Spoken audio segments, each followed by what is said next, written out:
রব্বানী ভাইয়ের সাথে video shoot করার জন্য বের হনুম।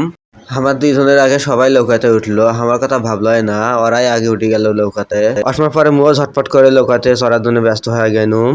মাঝি ভাই শ্যালোটা স্টার্ট দিয়ে দিল, তারপরে না চারিপাশে ভিডিওটা অনেক সুন্দর করে নিলাম। তারপর মুও না ক্যামেরার সামনে বন্দী হয়ে গেলুম। তারপরে সুন্দর সুন্দর দৃশ্যগুলো তোমাদের সামনে তুলে ধরলুম। কেমন লাগে ভিডিওগুলোতে সবাই না কমেন্ট করে জানান। আসলে এই সৌন্দর্যটা আসলে অনেক দিন থেকে দেখম না, এই জন্য আজকে অনেকদিন পর লৌকাতে চড়ার জন্য ব্যস্ত হয়ে গেল।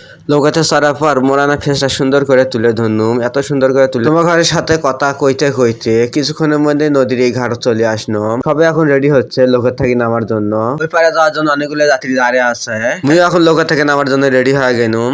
ভিডিও শুট করতে করতে সবাই এখন রাস্তা তুলে গেলাম। মুয়ানা রব্বানী ভাইয়ের জন্য অপেক্ষা করো, তোমাদের রব্বানী ভাই চলে আসছে মোর পিছনে। দেখো কি ব্যাপার, ঝিকিমিকি লাইট জ্বলতেছে, কেমন হয় বিয়ার বাড়ি। ওই যে ধোয়া উড়ছে ওগুলো হলো কারেন্টের ফাটা, কেউ যদি না দেখে থাকেন তাহলে সুন্দর করে একটা কমেন্ট করে কয়া যান। তারপরে তোমার পরিবার থেকে আমি ঘুরে আসি, ওই কমেন্টটা ধরি। আজকের মতো ভিডিওটা এডে শেষ। ভিডিওগুলো কেমন লাগে ফলো দিয়ে মুখে না জানে যাবেন।